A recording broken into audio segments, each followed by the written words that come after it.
asalaamaaleykum mbokku sama mbokku étudiants yi kon dellusiwaat naa tey ngir àggale cours bi nga xam ne moom mooy cours développement web 3 PHP tey nag mooy nekk deuxième vidéo bi kon nag ci vidéo tey bi ñu fas yéene gis lu ñuy wax ay syntaxe nag ci PHP loolu lañu fas yéene gis maanaam syntaxe de base yi am na fii benn exemple bu gàtt xam nga fii am ngeen benn document HTML doc type HTML moom foo gis rek mooy wane ne maanaam document bi type de document bi ñuy defar ni type document HTML la donc moo nekk ni document HTML tamit xam ngeen ne HTML lay commencé jeexee /HTML balise boobu donc body bi ba tey ci balise HTML la mooy corps document bi mu jeexee /body waaye nga am bi benn titre H1 ma première page nga xam da koy bind en gras H1 ci titre bi waaye fii nag li mooy sama script PHP maanaam lii mooy PHP toujours li lay commencé li lay jeexee kon foo gisee inférieur point d'interrogation PHP xamal ni PHP bi code bi foofu la tàmbalee donc soo gisee point d'interrogation supérieur mooy foofu la PHP bi jeexee donc lépp looy def comme code PHP rek ci diggante bi la war a nekk comme par exemple lii echo mooy tax nga mën a bind afficher dara echo pour afficher dara la rek daal gis nga su ma bëggee afficher bonjour tout le monde point d'exclamation kon echo bi mooy tax ma mën koo afficher waaye gisoo dafa nekk entre guillemets am naa fii ñaari guillemets am naa fii ñaari guillemets donc point virgule nag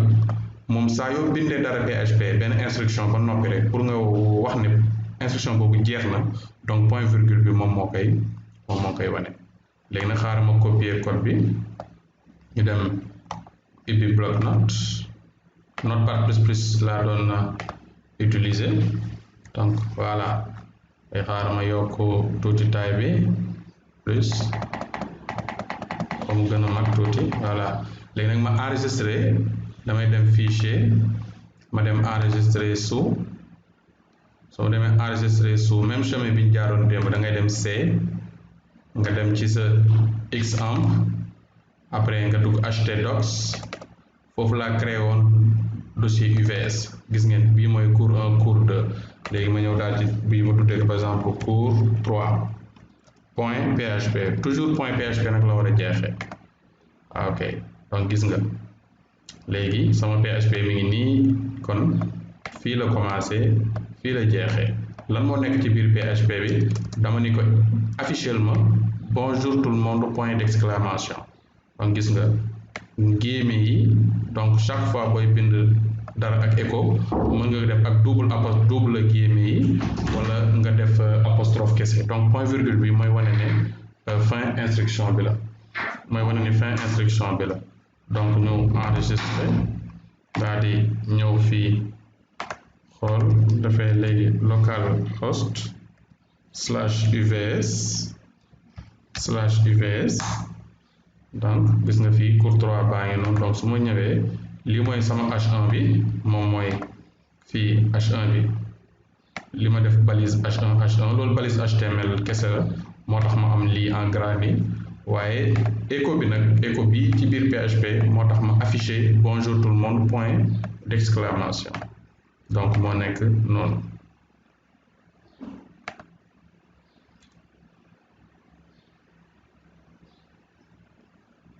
voilà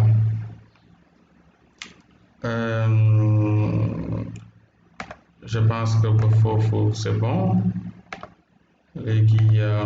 voilà sans oublier que ni gis ngeen wàmp bi su démarré wul nag yooyu yëpp li ma leen wan lépp du ngeen ko mën a def quoi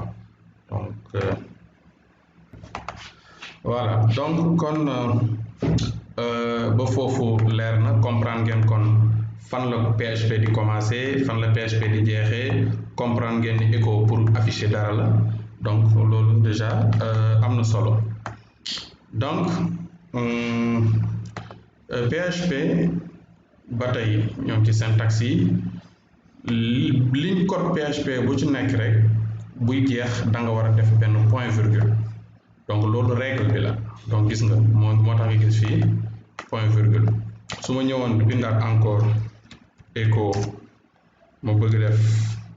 par exemple entre guillemets ma def salut UVS donc fii tamit bu ma koy jaay il faut ma def point virgule sinon dafa naan erreur la donc su ma enregistré ma ñëw fii actualiser gis nga salut UVS voilà léegi nag kon règle bu njëkk bi ngeen war a jàpp mooy ligne de code PHP bu nekk buy jeex rek point virgule la koy jeexee excusez-moi voilà point virgule bi nag mooy séparer maanaam séparateur la par exemple mën nga am lii par exemple lii benn instruction la point virgule boobu jeex na nga demaat defaat benn instruction donc séparer na instruction yi daal donc moo tax ñu jàppee ko comme séparateur waaye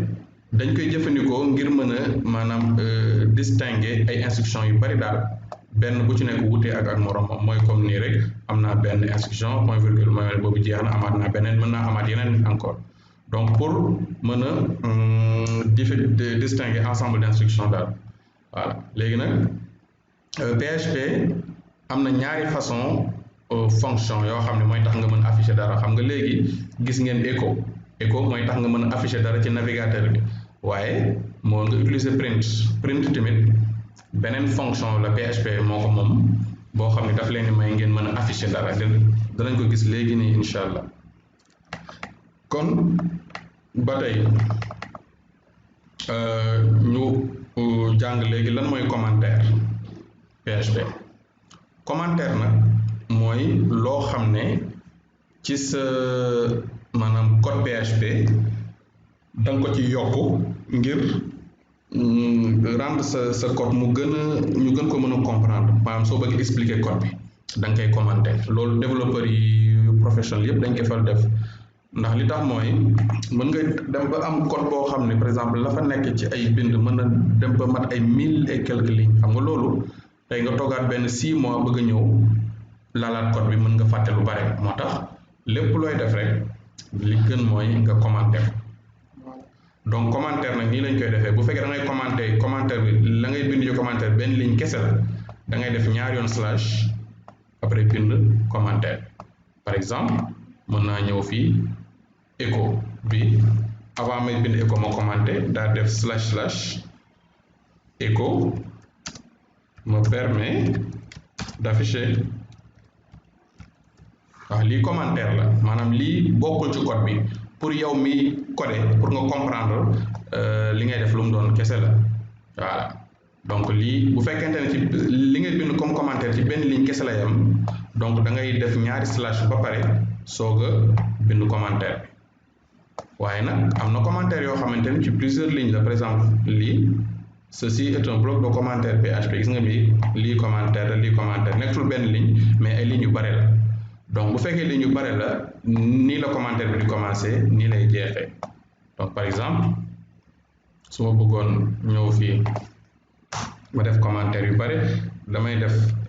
slash étoile ma dem à la ligne tëj ko ak étoile slash léegi ci diggante bi nag mën naa def ay commentaires yu bare bind fii par exemple commentaire 1 dem à la ligne commentaire 2 dem à la ligne etc. donc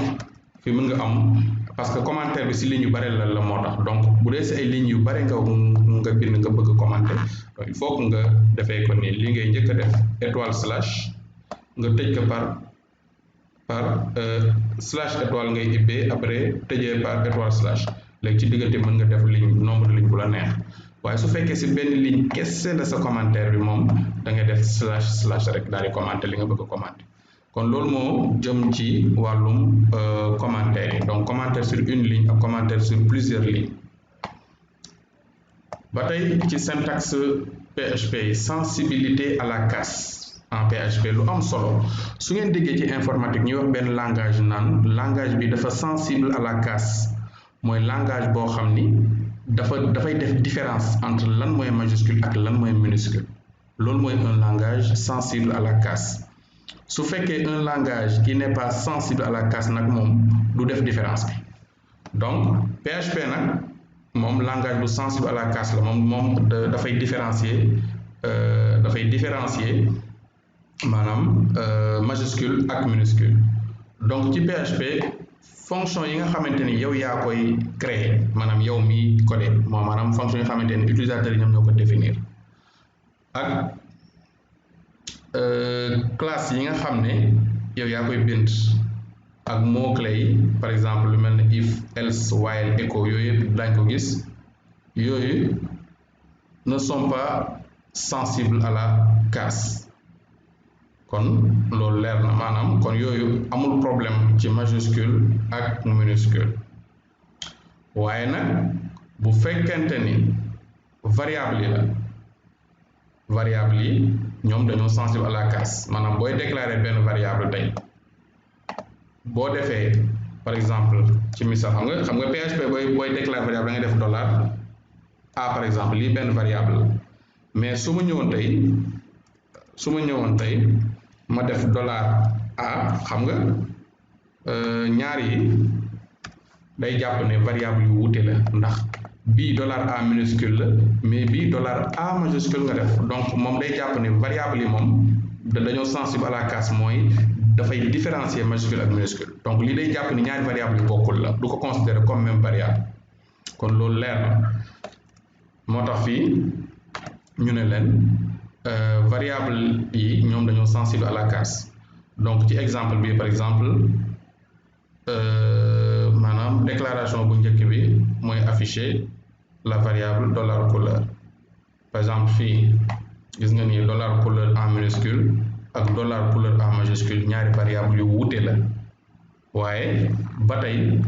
$couleur boo xamante ni coup bi rek mooy majuscule yépp couleur la mais gis nga lii lépp minuscule la lii lépp majuscule la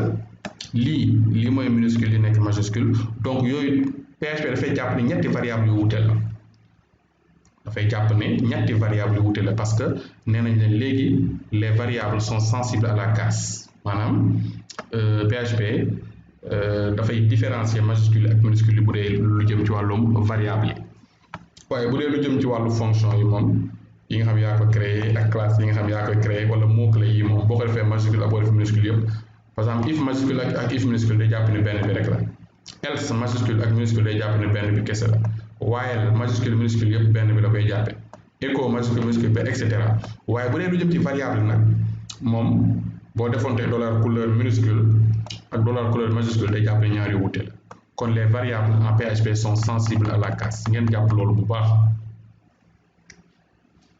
am naa fii benn script PHP bu ndaw ma jëm leen ko expliquer ma koy copier ba noppi yóbbu ko ci sama dindi li ma defoon fii dugal ko ci PHP xaaral ñu organiser ko ndax ngeen gën a mën a comprendre léegi fii dama créer benn variable tuddee ko $couleur mais gis ngeen variable minuscule la $couleur rouge d'accord léegi ma affiché echo ma variable est xaaral ma def ñaar yi commentaire lii dama koy def commentaire def lii commentaire kon su ma defee commentaire PHP dootu ko considérer léegi xaaral ma dindi lii tamit bàyyi point virgule bi kese su ma enregistré ma actualiser donc fii ma voiture est kese laa am ndax fii damaa ñëw def echo ma voiture est léegi su ma ci bëggee yokk nag variable bi maanaam su ma bëggee afficher variable moom valeur am la may afficher pas variable donc gis nga da ngay def point xaar ma dindi lii voilà dama ne ko officiellement echo man dama ne ko officiellement ma voiture est ba noppi nga yokkal ma ci kon point mooy soo bëggee yokk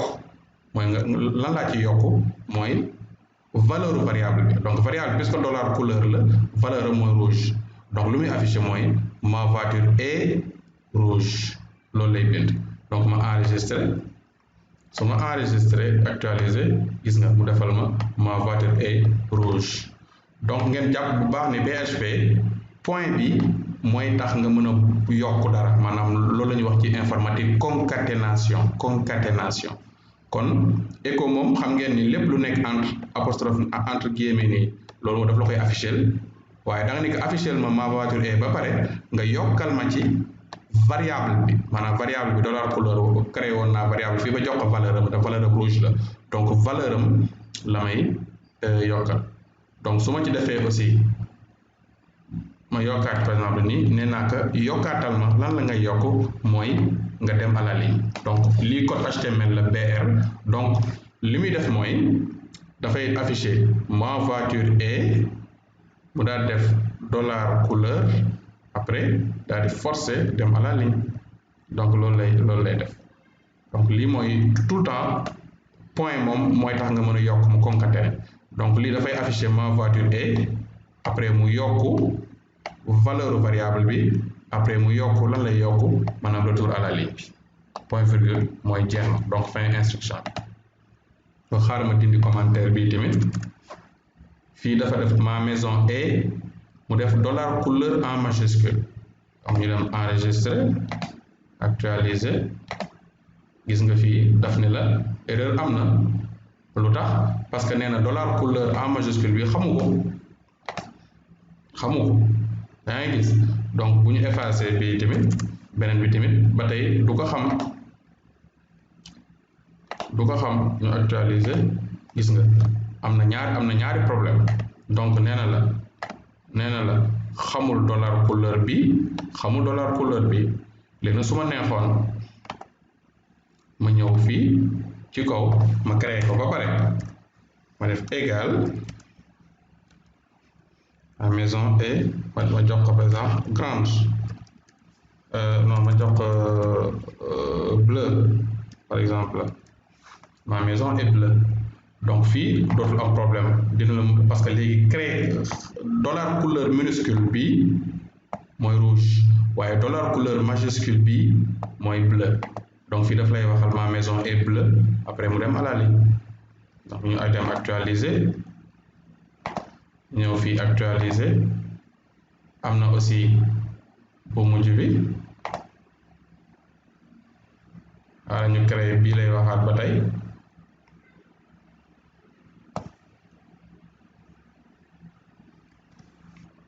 fii neen gis nga beneen problème point virgule bi ci boppam lañ fàtte donc moom lay wax sànq boo ko deful rek erreur la lay wax donc su ma defee actualiser gis nga fii defal na ma voiture est rouge bi mu defal ma voiture est bleue léegi mun la des na beneen bi maanaam bii la xamul léegi donc bii da nga koy ñëw aussi jox ko valeur nga koy créer ba pare nga jox ko valeur am égale point virgule nga jox ko verte voilà donc gis nga PHP est sensible à la casse lii lépp lii dollar couleur la lii dollar couleur la mais bokkuñu niñ leen bindee daf yi bii lépp minuscule la bii lépp majuscule kon ñaari yi dafay jàpp ni bokkuñu bii dafa am majuscule ak minuscule donc ñetti variable yu bokkul la ko considère donc fii dafay daal di ñëw def ma bateau est vert par exemple ok donc gis comprendre ngeen léegi fii écho bu njëkk bi day affiché lii ba pare mu yokk ci valeur variable yi yokkaat ci retour à la ligne mu jeex après bii mu ñëw affiché lii daal di ci yokk valeur variable bi daal di ci yokkaat aller à la ligne donc troisième bi day ñëw bind lii mu yokk ci valeur lii après mu yokkaat ci aller à la ligne léegi nag yépp normal na su ma actualiser fii nga gis ne bind na ma voiture est moo nekk nii ma voiture est après mu yokk ci dollar couleur mooy rouge moo tax nga am fii rouge après nga forcer dem à la ligne moo tax mu ñëw forcer dem à la ligne bi donc lii bu fekkoonte ni yokkuma ko ci maanaam forcer à la ligne bi donc ci même ligne bi la koy bind kon xaaral ñu dindi ko nga ngeen xool gis nga yëpp lay def ci même ligne bi waaye kon bële dollar BR bi mooy forcer nga dem à la ligne. Donc gis nga kon loolu mooy li nga xam ne mooy code bi fi nekk comme ba fii pour le moment. leneen li ci desaat mooy ba tey variable yi donc variable moom ay conteneur lañ. Conteneur mooy loo xam ne ay defukaay lañ, ay dencukaay pour nga denc fa ay information. Exemple mu jox la benn exemple bu ndaw fii, benn exemple bu ndaw xaaral ñu effacer léegi lii wan leen. Voilà, léegi am naa fii ñetti, gis nga fii dama créer benn variable $x ma ne ko valeur am 5 la. lan mooy xew ci ordinateur bi bu boobaa xaar ma woon leen ibbi Paint pour expliquer leen. Donc voilà, léegi saa yoo defee nii par exemple fii $x est égal à 5, donc lii xew mooy xaar ma wàññi quelques fenêtres yu ma ubbi woon. Voilà, si ma ferme ko. Voilà, léegi su ma defee par exemple $x est égal à 5, lan mooy xew mooy ci ordinateur bi damay am benn dencukaay nii boo xam ne x lay tudd, ba noppi la lañ fay denc valeur bu nekk 5. Voilà, léegi mu ñëwaat fii def $x est égal à 6, ordinateur bi dafay ñëw créer beneen variable, donc $y la tudd, donc valeur bi, donc dencukaay bi $y la, mais valeur bi ci nekk ñaata la 6. léegi ma ñëw créer beneen $z, donc ñëw créer beneen dencukaay boo xam ne valeur am z la. léegi lan mooy valeur am mooy $x plus $y mooy 5 plus 6 mu nekk 11, donc fii kon 11 moo fi nekk. léegi ma daal di ñëw nekk écho $z, donc day ñëw afficher le 11 tout simplement, moom mooy valeur u $z. ñu dem enregistrer, ñëw actualiser, nga gis ne 11 ngay am comme valeur. donc loolu moo tax ñu leen wax ne ay variable ay conteneur lañ, ay conteneur maanaam ay defukaay pour denc fa ay information. yaakaar naa loolu leer na. comme avec l'algèbre, comme ak variable PHP yi mën nañ ko utiliser pour denc ay valeur. par exemple gis nga su fekkee x 5 nga fa bëgg denc, fii noo koy defee mooy bu dee PHP moom bépp variable $, lay commencer, donc $x égale 5 ngay def, wala mën nga def ay $z égale $x plus 2 comme niñ gis léegi rek. variable nag boo koy créer mën nga ko def tuddee lu neex, comme mën nga jël ay nom yu gàtt comme x, comme ni ñu wax léegi x ak y, wala ay nom yu gën a leer comme $age, wala ay par nom, total, volume, yooyu yaay xool. par exemple su ma neexoon ma créer benn variable boo xamante ni dama koy tuddee rek $UVS, lii variable la, wala ma créer benn variable tuddee ko $salut, wala ma def $S, wala ma def $x. voilà, donc yaay xool soit nga jël ay benn caractère kese wala nga jël ay mots, mais toujours tout le temps il faut $ jiitu ci. voilà, variable yi ba tey règle pour les variables en PHP. variable yi dafay commencer kon par signe $, moom laa leen wax léegi. ba noppi lan moo ci tege mooy ni nom bi nga bëgg tuddee sa variable. turu variable nag dafa war a commencer par soit lettre wala caractère soulignement. par exemple mën nga sax def sa variable boo xamante ni su commencé wul benn lettre nii, bu la neexee mu commencé par exemple nii tiret, par exemple tiret UVS, lii aussi mën naa nekk. turu variable yi mënta am caractère yu dul alphanumérique ak ay caractère de soulignement, maanaam yi diggante A ba Z, diggante 0 ba 9, wala underscore mooy tiret bi. donc sa turu variable yooyu rek la mën a am. mënoo jël par exemple mënoo jël par exemple ay A accent circonflexe wala ay accent aigu wala espace yooyu yëpp mënul am ci turu variable. Turu variable nag warul am espace loolu wax naa leen ko léegi. Par exemple mënuma ñëw créer benn variable ma def dollar Abdou def espace def nii non lii c'est faux lii mënta nekk espace bi mënta soo nar def espace rek def ko tiile nii mais espace moom variable du am espace. mënuma def variable mu tudd nii par exemple am accent aigu ay accent caractères yépp dañ koy tere donc ci PHP. voilà léegi nag turu variable yi aussi dañoo sensible à la case. Par exemple boo defoon $y ak $y bi PHP day jàpp ni ñaar yu wuute la kon wax loolu aussi gis nañ ko sànq kon variable dañoo sensible à la case. ba tey ci variable yi PHP amul benn commande pour mën a déclarer say variable. kon variable yow yaa koy créer moment bi nga koy jox valeur. par exemple gis nga ni ci exemple nii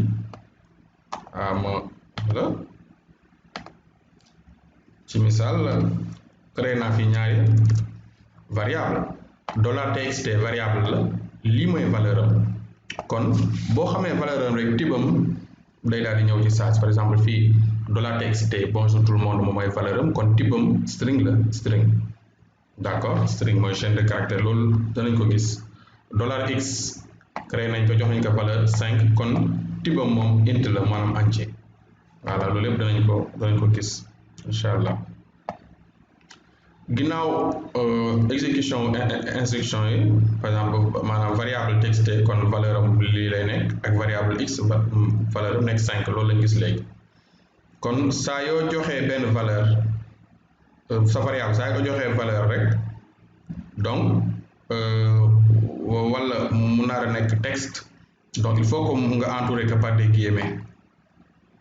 par des guillemets. donc lorsque vous attribuez une valeur de type texte à une variable mettre des guillemets autour de la valeur. par exemple gis nga fii dama def entre guillemets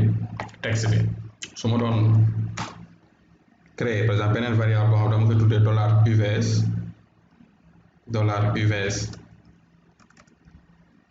$UVS égale ma def par exemple université virtuelle du Sénégal. gis nga dama koy def entre guillemets valeur variable lii mooy variable bi $UVS lii mooy valeur am université virtuelle du Sénégal mais daf day nekk tout le temps entre ñaari guillemets yi. donc saa yooyu def variable boo xam ne valeur am texte la rek il faut nga def ko entre guillemets. ba tey fii nee nañ la PHP langage bu faiblement typé la.